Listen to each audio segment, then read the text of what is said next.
All right, on today's episode of the Radical Fabulatorium, I am speaking with JC, founding member and bass player for Danko Jones. They've got a brand new record coming out on November 21st called Leo Rising, and they're going to be over here in Canada in the new year for a string of shows. So head on over to dankojones.com to grab your tickets. They're available now. Just a heads up, there's a little bit of delay at the beginning of our chat. Kind of worked itself out, but there are moments there where we talk over each other. Hopefully it's not too much of an issue. But yeah, it was a great chat. I hope you enjoy it. Here we go. All right, thanks a lot for coming on the Radical Fabulatorium today, JC. I'm stoked you were able to give me some of your time today. Oh, thanks for having me, man. That's great. It's great to be able to talk to you and to be back on college radio. Like I was telling you before, it's been many years for me and having a connection with college radio back in the days of CHRY at York University in Toronto, Canada. Cool. Yeah, and it's great college radio because you can kind of get away with a lot, you know, so you can play what you want. And you can do cool shit like this, like interviews, and you kind of get to experiment and take in whatever kind of music. Yeah, you can do lots of stuff. Yeah, definitely. So Leo Rising coming out November 21st. First of all, like, it felt really good to have like just a feel good rock album show up in my life again. Like, I feel like I've been digesting a lot of complicated music, so it's just nice to have this really fun record kind of land on my lap. Oh, nice one, man. I'm glad we're able to infuse some positive energy into you. Maybe we could just dive right into the Marty Friedman collab, because I mean that song "Diamond in the Rough" is a ripper anyway, and then you got that. Oh yeah, definitely. We met Marty years ago, and we're huge fans of Marty, obviously, and him and Danko hit it off really well because they both have this affinity towards Kiss. So. Danko ended up singing on Marty's record a few years back, and when this song came about, I mentioned to Danko, it did have this Kiss feel, and I go, you know what, it would make it complete. Let's have the fourth member of the band, in quotation marks, join. So we asked Marty, and his presence, kind of reminds you that mastery isn't a destination; it's a discipline. He's an incredible player. And for us, there's like no ego, just mutual respect. And we just wanted to go for a timeless classic rock tune.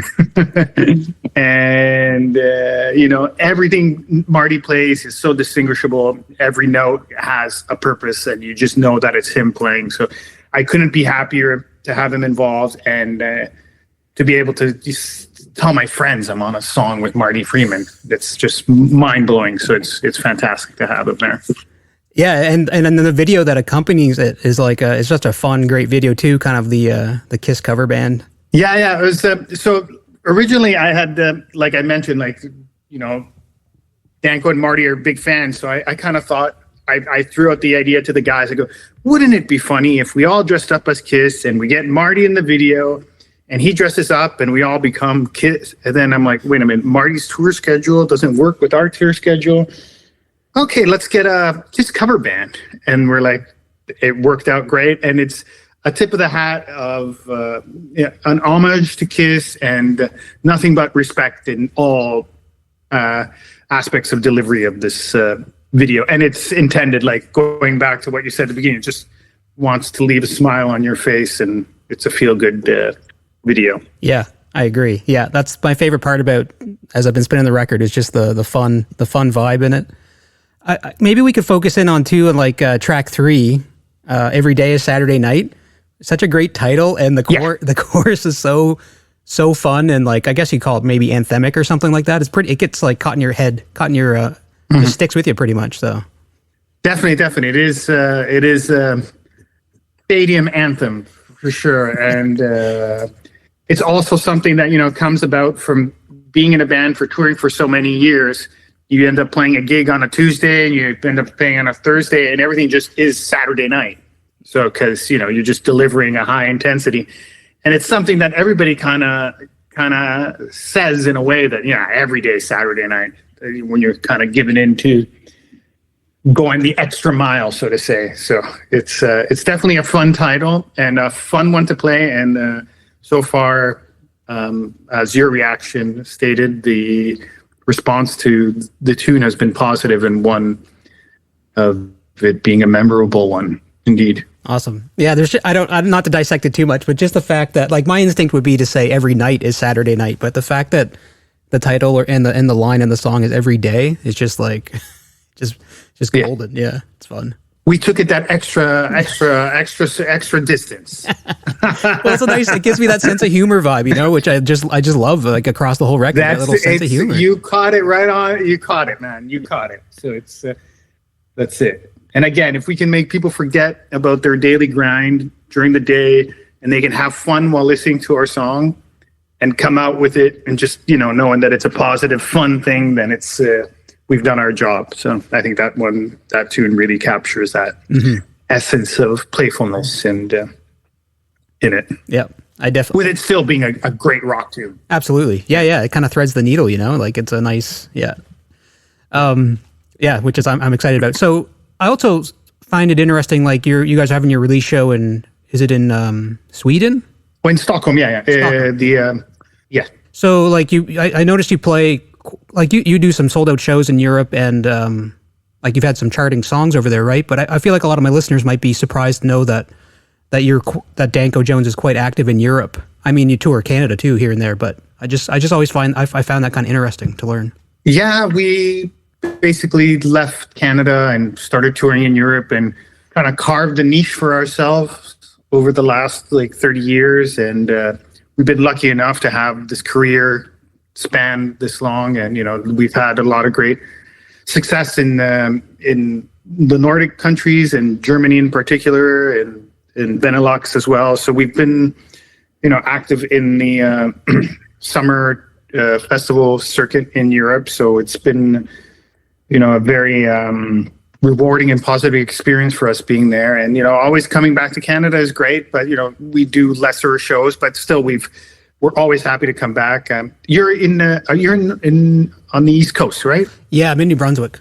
You're in New Brunswick. So our drummer's actually from PEI. So we actually did a festival there in PEI last year. So we're really hoping we get to come back to the East Coast and come back to playing more shows in Canada. We're doing some dates at the beginning of 2026. So we're just happy to play, and it brings balance and helps us push ourselves forward with doing this. And at the end of the day, it keeps us humble, it keeps us hungry, and the music takes care of the rest, really. So is it kind of true what they say, like the European scene treats music or artists a little differently? Like, I don't really know how to put it. The few smaller bands I know here who have toured Europe, they kind of talk about, I mean, they're playing kind of bar shows, but they talk about how they're treated less like a commodity. Like they're kind of like, they're fed and they're given a place to stay, where over here in Canada, that's not really, doesn't really roll that way.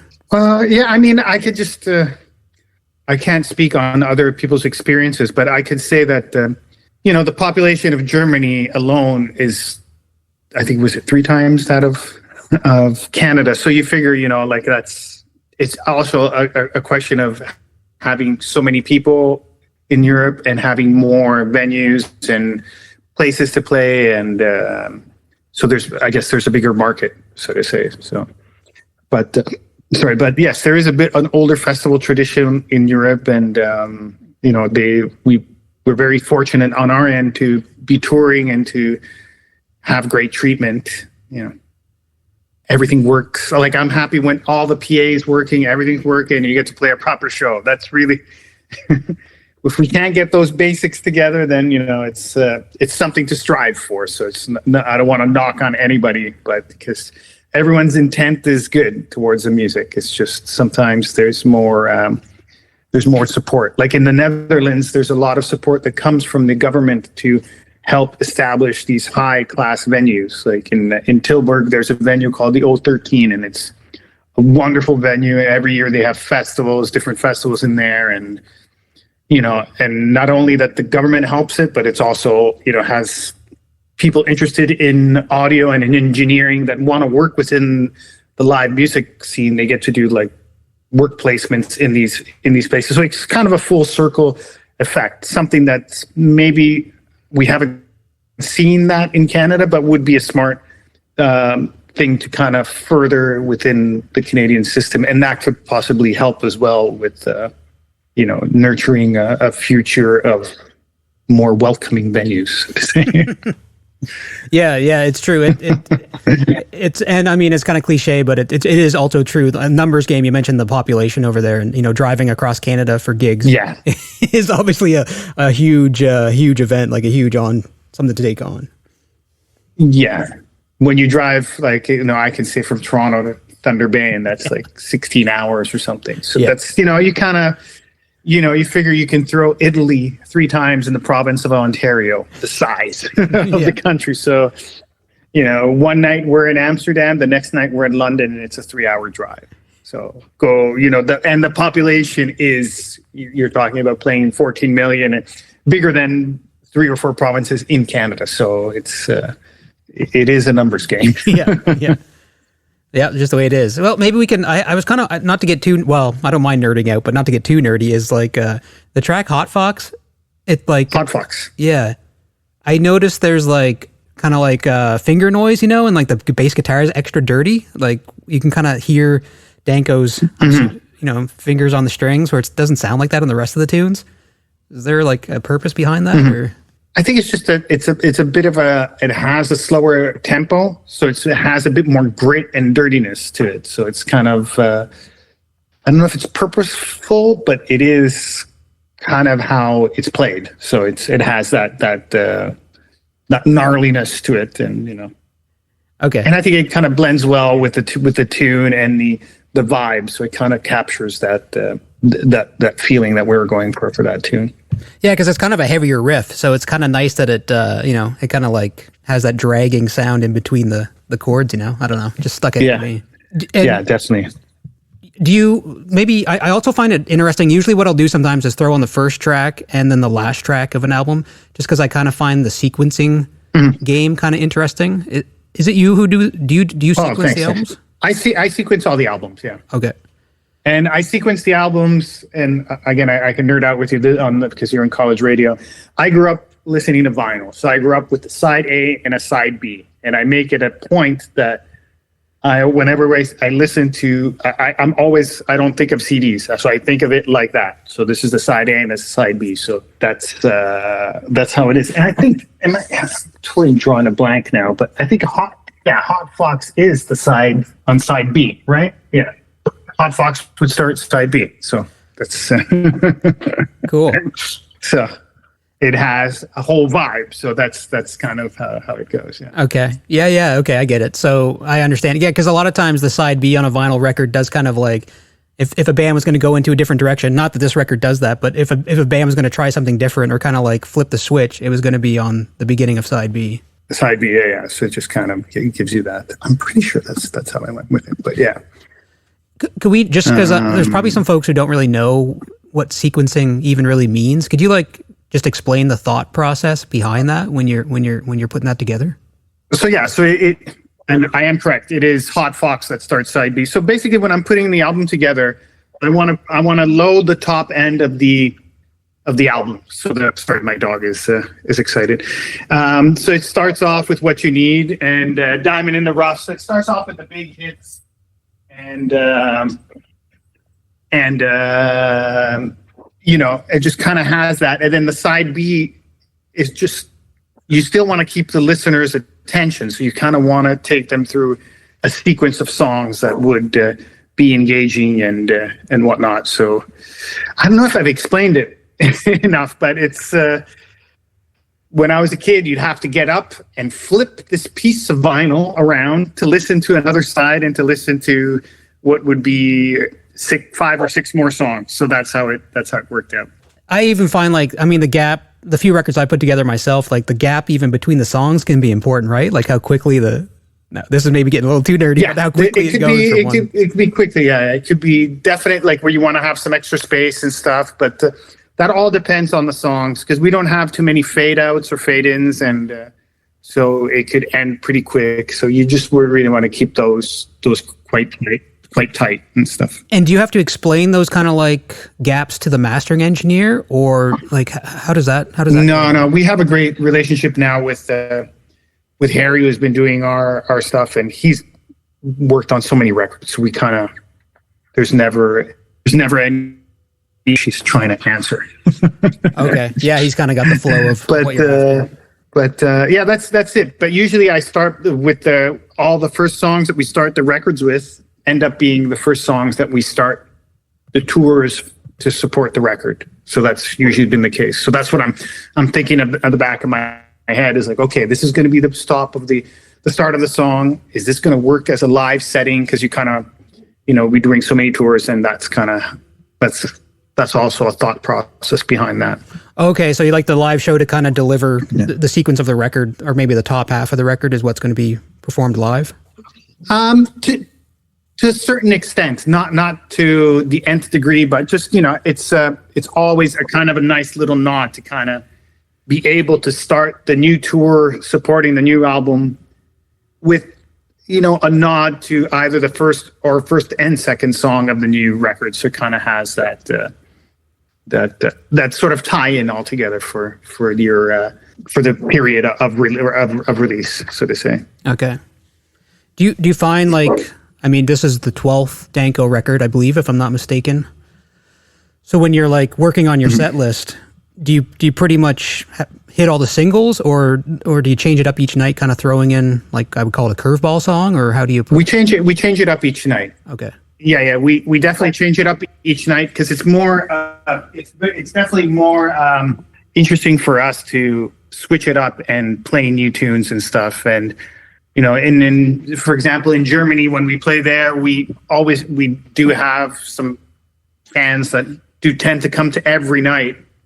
So you kind of want to make sure that everybody gets a special set delivered. So it's like that. There are some staples, and I think that those are the songs that everybody would expect you to be playing. So that's what it is. So yeah. Okay. Cool. But so you're kind of rewarding just a lot of high energy, and just rewarding the fans who follow you around too, so we can get to yeah, definitely. Yeah. Okay, that's cool.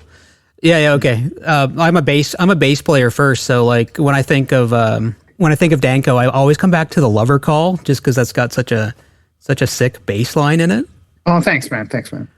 And listening to this record, I'm always kind of curious. You keep it driving forward with the drums, of course. But I know this, like you said, 12th record, so you guys are seasoned. You know exactly what you're doing. But how do you resist the urge to do bass fills? It's very. The less you play, it's always the most difficult. So you have to let the song breathe. So filling in a lot of spaces is not called for sometimes, and a lot of the time you can stunt the melody and whatnot. So that's always comes to the foreground. Is the vocal is the central melody. So you have to play beneath it and make that come on top. If not, I could do bass fills on every single tune, but it's not what's merited for the song. So yeah. Yeah, when you say stunt the melody, maybe you could explain that a little more too, because again, I'm wondering if listeners would know exactly what that means. Well, it would be either you're doing a counter, you have the vocal melody, and sometimes I would follow the melody, so I could play the same notes as that, or you do a counter to that. But at the same time, you want that vocal melody to stand out. So if you're playing in the background, that's going to stick out. So it depends on the part of the song that you want to approach it, and if it's needed or not. But definitely I don't want to end up consistently filling stuff in here and there that's not needed. Is that maybe sometimes I feel like there's maybe two listeners. There's the listener who just is listening to the music, so the melody is maybe all they hear, quote unquote. But then there's fans or listeners who are musicians themselves, so they can kind of dissect what's happening. Mm-hmm. So is that where kind of the melody, you don't want to distract casual is not the right word, but you don't want to distract. To be honest, I just don't want to be scatting on our record. I just play a rock bass that's going to be, it's going to work for the song. You just do what works for the tune. So I really don't think about it too much, but I don't want to seem to be knowing all about the tunes, but you would kind of know if it works in a song that you play more or if it doesn't. So it's just kind of I think the urge to play more is mostly in a lot of people. But when you can play less and have more silence, that's, I think, the most impactful in my opinion and experience. So okay, cool. So, yeah, and then I'm very lucky because I record the bass here in my studio, so I do a ridiculous amount of takes, and the only thing I really focus on is not having any like dissonant notes where there's, you know, sometimes if you play on two different strings, you'll get a little ring, and that can come out when the listener listens to it. So sometimes it makes sense to play everything on one string, which you wouldn't do playing live, but when you're recording, it sounds much better and makes the bass have more low end to it. So that's a bit of a technical nuance. Yeah, I got it. So instead of like playing the C or the third fret on the A string, you'd maybe play on the eighth fret of the E string just to round it off. Like yeah. Okay, that's cool. Yeah, that's an interesting little tidbit because if not, you get a dissonant note, and that dissonant note will come as a little. I can hear it. Yeah, that's a cool insight. I think that's neat. Because total nerd, man. Total nerd talk. It's all right. I got lots of nerds listening to me, so it's fantastic. There you go. And I mean, I have everything set up here. So I use a Sandberg bass from Germany, and I have like actually a tool from Canada, a Radial HDI. I have like a proper high-end DI. So I record all my DI, all my stuff here at the house, and I kind of know what I like to get with it. And that's one of the aspects of recording that's very, very particular for me, is to not have those dissonant notes, because then you'll have the note cut off. So you want the note to be big and fat and the wavelength to have a certain character to it. Okay, cool. And yeah, shout out to Radial. They make awesome DI. And now people have changed the knob on the radio after this explanation. No, they're gonna go track down. They're gonna go track down the new Danko singles for sure. They're going to check out Diamond in the Rough. That's funny. That's too funny. Maybe we could end the chat on the artwork, because it's just like kind of like an iconic. Like when I look at the artwork, I'm like, damn, that's like what an iconic album cover would look like. Oh, thanks, man. Thank you so much. It's we have a good friend in the UK, Adam Mallet, who did the artwork, and he presented two different themes for the album. And right away when he presented this, we're like, yeah, that's the one to go to, which is just, gold on black, clean looking, it looks striking. And again, I always like artwork that's going to look really good on vinyl. So that's the big thing. Yeah, striking is a great word for it. And I saw a clip of Danko doing a read through of did you call it an ear? What was that yearbook? Well, in Germany they call it an earbook, which is basically it's a booklet that accompanies a CD.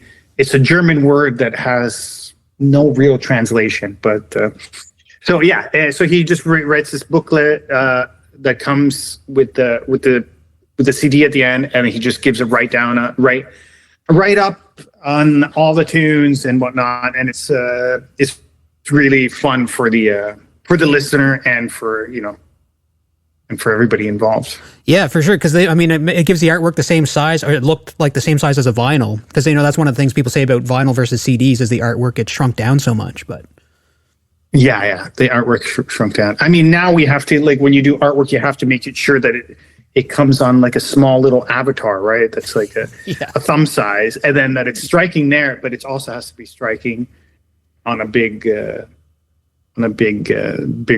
piece.